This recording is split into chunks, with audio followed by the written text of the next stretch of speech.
భవానీ భవానీ భవానీ అక్క ఏమైందక్కా? వాళ్ళు దొరకలేదా? దొరికితే వెంటొచ్చేవాళ్ళు కదా భవానీ. వాళ్ళు దొరకలేదా అని అడగడానికి ముందు వాళ్ళు ఉండడానికి, ఉండకుండా వెళ్లిపోవడానికి కారణం ఎవరో తెలుసా?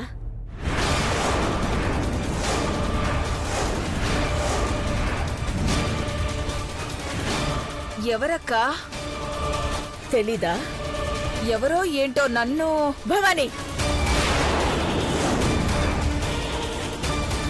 ఇంకా అబద్ధం చెప్పి తప్పించుకోవాలని చూడకు. నువ్వు కూడా ఈ ఇంటి కోడలువేనన్న సంగతి మర్చిపోయి దిగజారి ప్రవర్తించావు. అక్క నన్ను అలా పిలవకు. నువ్వు ఆ అర్హత కోల్పోయావు. నేనేం చేయలేదక్కా. చేశావు. పార్వతి రూపంలో ఉన్న సౌందర్యం నువ్వు చూశాక చైత్రతో గొడవ పడుతుందని నాకు చెప్పి నువ్వు చెయ్యాల్సిన దారుణాలన్నీ అన్ని చేస్తూ వచ్చావు. అవునా? నేనా? మాట్లాడకు భవానీ. మాట్లాడకని చెప్పి నా మీద నిందలేస్తే ఎలా అక్కా? నార్మల్. నువ్వు ఘనీ వాళ్ళ ఇంటికి వెళ్ళలేదా? వాళ్ళని బెదిరించలేదా? వాళ్ళ మీద నిందలు వేయించి ఈ ఊరు వదిలి వెళ్లిపోయేలా చేశావా లేదా?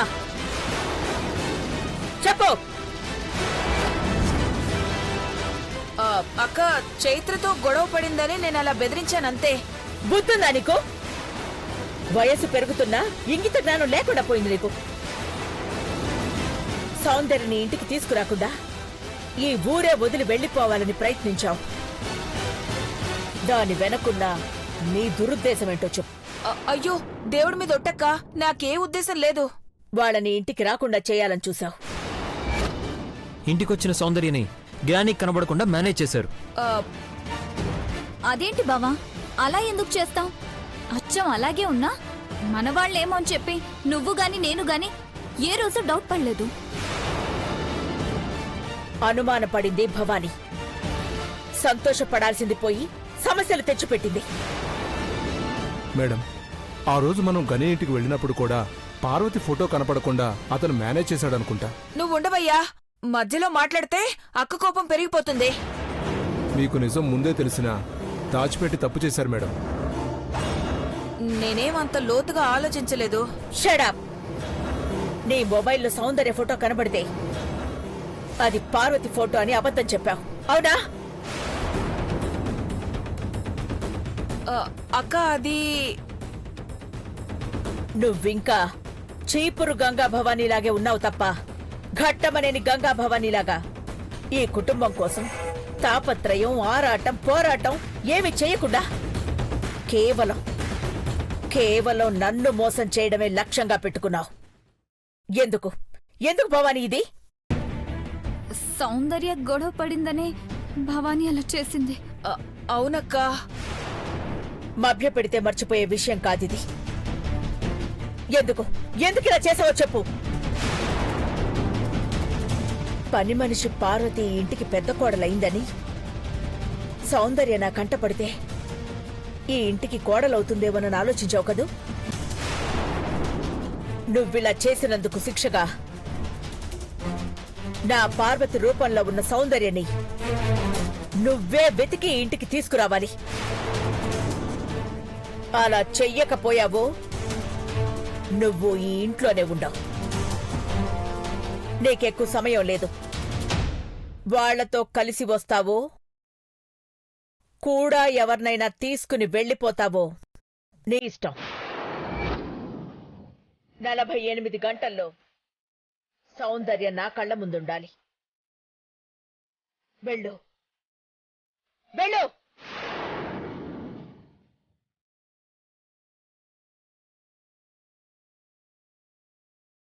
శేఖర్, మేడం, భవానీ వెతుకుతుందో వెతికినా హాని తలపెడుతుందో తెలీదు. మీరు కూడా జాగ్రత్తగా ఫాలో అవ్వండి. తప్పకుండా మేడం. గని వాళ్ళని మేం కూడా వెతుకుతాం. ఎస్ గ్రాని, వాళ్ళెక్కడున్నా మేం తీసుకొస్తాం. మళ్ళీ నీ మొహంలో సంతోషం చూస్తాం.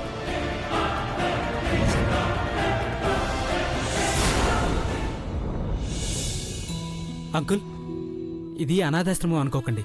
మీ ఇల్లు అనుకోండి. అభి వచ్చాక మిగతా ఏర్పాట్లు చూస్తాడు అంకుల్. ఇంకేం దిగులొద్దు గాని అభి చెప్పినట్టే చేస్తాడు. మనం ఇక్కడికి వచ్చి ఇంకొకరికి భారం కాలేదు కదా. అలా అనుకోకండి అంకుల్. ఆశ్రయాన్ని కల్పించడమే మా ఉద్దేశం. కొన్ని రోజులు మీరేం ఆలోచించకుండా ఉండండి మావయ్య. ఏం జరగాల్సుంటే అదే జరుగుతుంది. నేను అదే చెప్పాను. టీ గాని కాఫీ గాని తీసుకొస్తానండి. ఎవరో ఏదో చేస్తారన్న భయం వదిలేయండి మావయ్య. సౌందర్య భవిష్యత్ అంటారా? మేమంతా ఉన్నాం కదా. ఫ్రెండ్ అలా వదిలేస్తామా?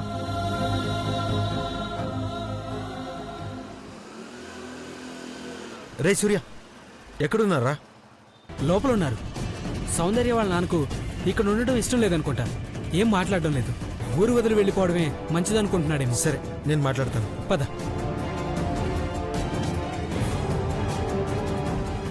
అయ్యా, నువ్వు కొన్ని వాటర్ తాగు.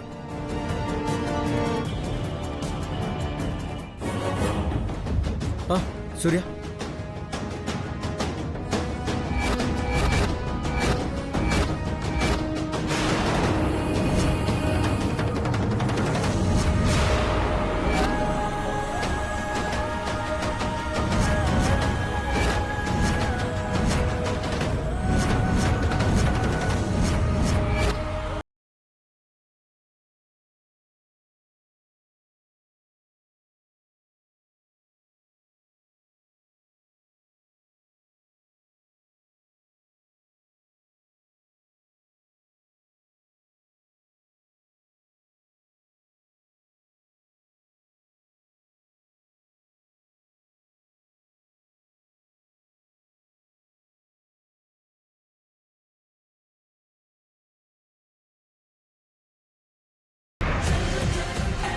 అయ్యా అయ్యా, చూసుకోవాలి కదా. ఏమైందయ్యా? అట్లా చూస్తావేందయ్యా?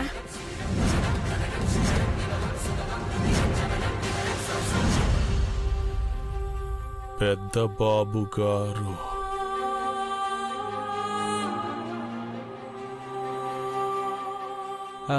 మా ఫ్రెండ్ అభి అంకుల్.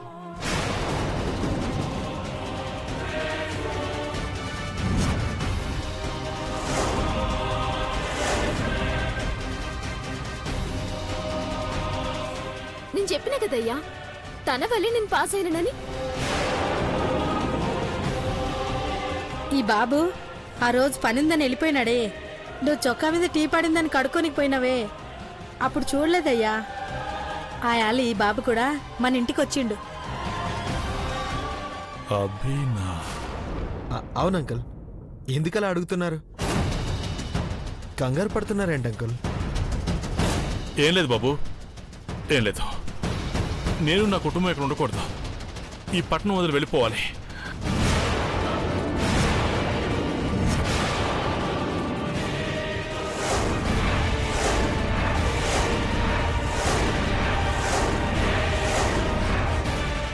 మళ్ళీ ఏమైంది కని?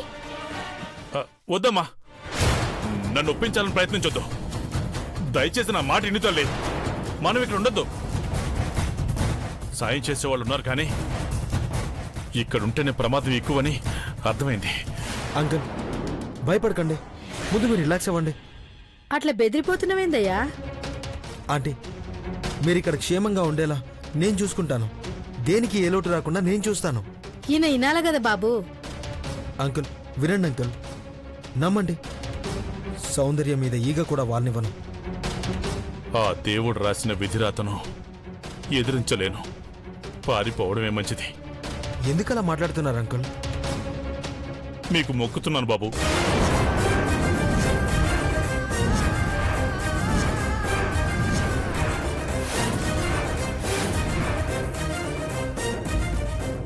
గని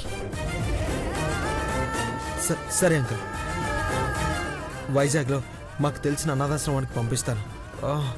అక్కడ మీరు ఏదో ఒక పని చేసుకుంటూ ఉండొచ్చు. సూర్య, టీవ్రా.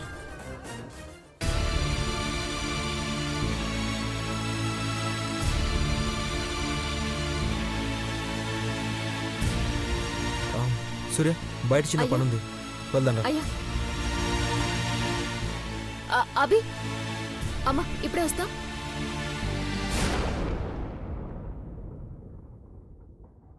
ఏమైందయ్యా నీకు? ఈ పిల్లల్ని కూడా నమ్మవా? ఎంతో మంది అనాథ పిల్లల్ని కాపాడినవాడు మనల్ని కాపాడలేడా? పిల్లల్ని కాపాడే దేవుడు ఈ కుర్రాడు, కానీ మన పాలిట ఏమవుతాడోనని భయంగా ఉంది. మాట్లాడవేందయ్యా? సరస్వతి, నేను చెప్పేది మనసులో పెట్టుకో, ఎవరికి చెప్పొద్దు. మా అక్కను చేసుకున్న పెద్దబాబు గారిలాగే ఈ అభి కుర్రాడు అచ్చుగుద్దినట్టున్నాడు.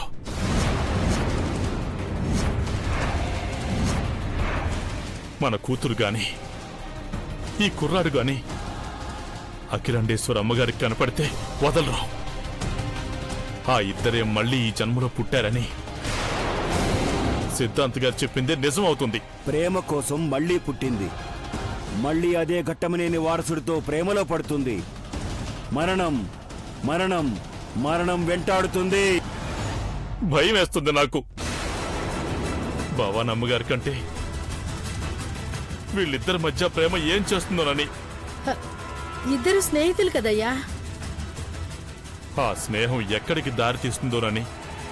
అందుకే మన దారి మనం చూసుకుని వెళ్ళిపోవాలి. సౌందర్యం తీసుకెళ్లిపోతే ఇద్దరు స్నేహితులుగానే విడిపోతారు. లేదంటే విధిరాత మనల్ని సచ్చేదాకా ఏడిపిస్తాది.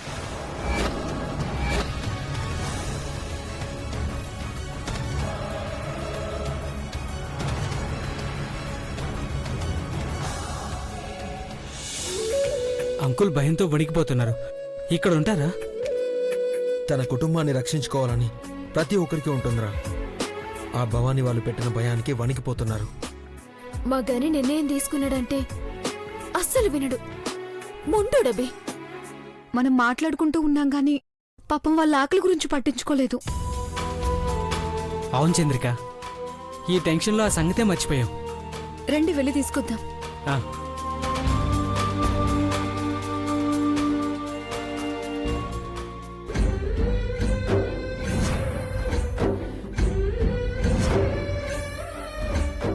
అభి నన్ను తీసుకెళ్లిపోతానంటున్నారు.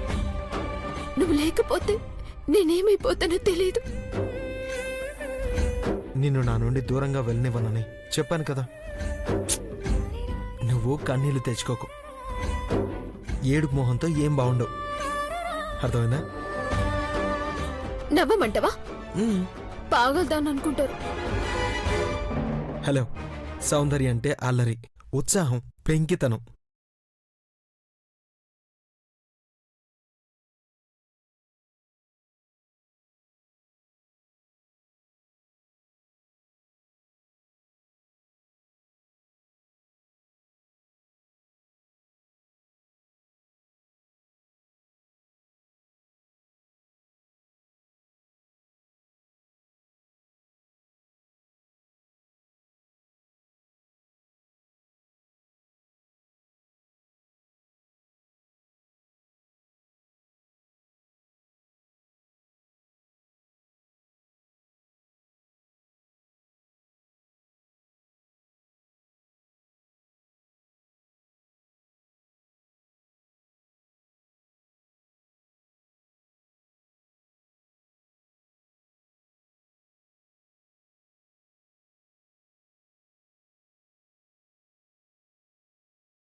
అభి నన్నే దొంగనుకో. ఆ రోజు నువ్వు తీసుకొచ్చిన విగ్ని, మీసాన్ని, గడ్డాన్ని తీసుకుని వాళ్ళ ఇంటికెళ్ళు. మరి నన్ను చూస్తే నువ్వు ముంతాజ్లా అక్కడికి ముసుగేసుకుని వెళ్ళు. అక్కడ 2-3 రోజులుండేలా ప్లాన్ చేయి. ఈలోపు భవానీనే అంకుల్ దగ్గరికి వచ్చి వాళ్ళ ఇంటికి రమ్మని వేడుకునేలా చేద్దాం. నువ్వు సూపర్ అభి. హే,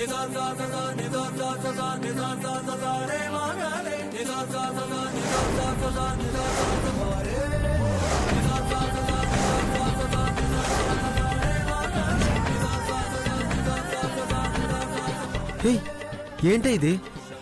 ఎక్కువ మాట్లాడితే ముద్దుతోనే నోరు ముయిస్తా. ముందు మీ నాన్న భయాన్ని పోగొట్టాలే.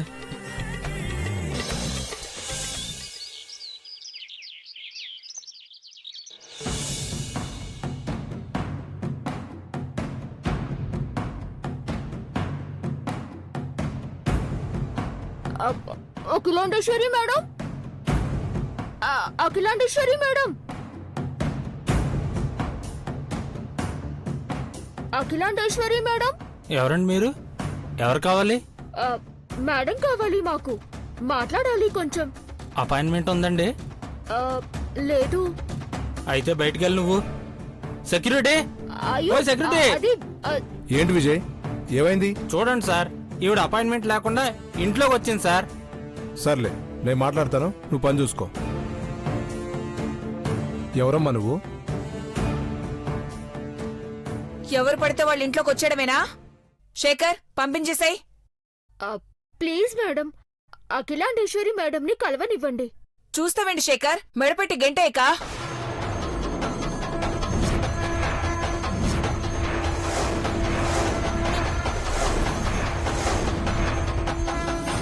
నిన్ను మెడ పట్టుకొని గెంటేయాలనే. నాది ఏమి తప్పు చేసిందని మెడ మీద చెయ్యి వేస్తారు మేడం? నా చెయ్యి పట్టుకుంటావా? ఎవరే నువ్వు? మంచిగా మాట్లాడి పంపించాలి కానీ గెంటేయాలని చూస్తే ఎవరైనా ఇలాగే రియాక్ట్ అవుతారు మేడం. దీంతో మర్యాదగా మాట్లాడాలా? నా చుట్టము కాదు, పక్కము కాదు. భవానీ, ఏంటి గొడవ? రాక్క, ఇదెవరో న్యూసెన్స్ చేస్తోంది. న్యూసెన్స్ కాదు మేడం, న్యూస్ చెప్పాలని వచ్చాను. వార్తలు చూసి చూసి బోర్ కొట్టి ఇప్పుడే టీవీ కట్టేశాం. భవానీ, నువ్వాగు, విషయం ఏంటో తెలుసుకుందాం.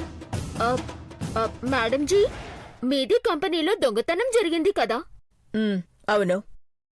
ఆ దొంగ ఎలా ఉంటాడో నాకు తెలుసు.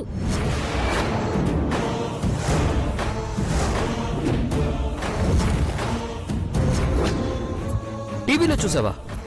కాదు, మాది షాప్లో చూసింది. ఏం చూసింది? ఏం మాట్లాడుతున్నావు? భవాని, నువ్వు ఒక్క నిమిషం ఆగు. మా దగ్గరికి వచ్చి వాడు విగ్గు తీసుకుని పోయాడు. 2 రోజుల్లో తిరిగి వస్తాడని చూశాను. అస్సలు అడ్రసే లేడు. వాడు విగ్గు తిరిగిస్తే గాని నాకు ఉద్యోగంలో పెట్టుకోరు. అతని నెంబర్కి ఫోన్ చేయలేదా? ఇన్ని రోజులు ఎందుకు సైలెంట్ గా ఉన్నావు? వాడు ఇచ్చిన నెంబరు పనిచేయడం లేదు మేడం, స్విచ్డ్ ఆఫ్ అనే వస్తుంది. మాది డౌట్ వచ్చి ఎంక్వైరీ చేస్తే అప్పుడే టీవీలో దొంగ అని చూయించారు. కోట్లు కోట్లు పోయి మేమేడుస్తుంటే బొచ్చిపోయిందని వచ్చావా తల్లి? మా తల్లే. భవానీ, అలా చులకం చేయకు. ఆ అమ్మాయికి ఉద్యోగం ముఖ్యమై ఉండొచ్చు. ఏమ్మా, నువ్వు వాడిని గుర్తుపడతావా? గడ్డం లేకుండా వచ్చాడు కదా మేడం, ఖచ్చితంగా గుర్తుపడతాను. 10 ఏళ్లు ఉద్యోగం చేస్తే నీకొచ్చే జీతాన్ని అతన్ని నువ్వు గుర్తుపట్టిన రోజిస్తాను. అక్కడేం డ్యూటీ చేసేదానివి? షాప్ లో కేర్ టేకర్ గా ఉండేదాన్ని మేడం. అతను దొరికేంత వరకు నువ్వు మా ఇంట్లో కేర్ టేకర్ గా ఉండు. జీతం అయితే కావాలి మేడం, నేను మాది ఫ్యామిలీని పోషించుకోవాలి. అలాగే. శేఖర్, మేడం. ఈ అమ్మాయికి అవసరమైతే అడ్వాన్స్ ఇవ్వండి. అలాగే మేడం. ఏం పేరమ్మా? ఐఎస్ఆ హసీనా. ఐఎస్ఆనండి మేడం. శేఖర్, మేడం. పని వాళ్ళకి పరిచయం చేయి. అలాగే madam. Vijay, Vijay sir, Ayesha care taker గా ఉంటుంది, హౌస్ కీపింగ్ చూసుకుంటుంది. అలాగే సార్. తీసుకెళ్ళు. వెళ్ళమ్మా. రండమ్మా. హలో.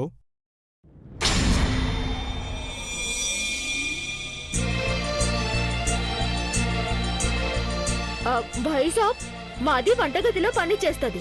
వద్దమ్మా, ఏం పని చెయ్యాలో మీరు చెప్పాలి, మేము చెప్పకూడదు, మీరు చేయకూడదు.